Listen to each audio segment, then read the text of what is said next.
Hi friends, carrot halwa khoa వేసి చేశాను. అది ఎలా చేయాలో చెప్తాను.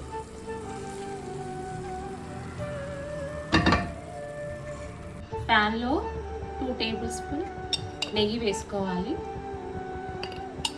నెయ్యి వేగాక డ్రై ఫ్రూట్స్ ఇట్లా చిన్నగా కట్ చేసుకొని వేసుకొని రోస్ట్ చేసుకోవాలి. క్యారెట్ని తురుముకొని ఈ కప్పు 2.5 కప్స్ చేస్తున్నాను నేను. ఇలా ఫ్రై చేసుకోవాలి క్యారెట్ తురుముని.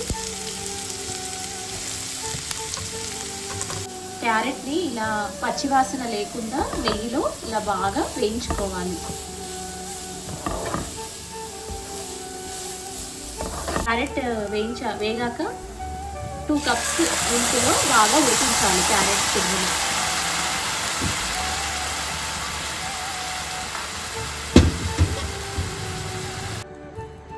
పాలు వేసుకున్నాక ఇలా లిడ్ పెట్టుకొని ఒక 10 మినిట్స్ ఉడికించుకోవాలి. బాగా ఉడికాక 1/2 కప్ షుగర్ వేసుకోవాలి. షుగర్ కరిగాక ఇలాచీ పౌడర్ వేసుకోవాలి. క్యారెట్ హల్వా టేస్టీగా రావడానికి పచ్చి కోవా తీసుకోవాలి.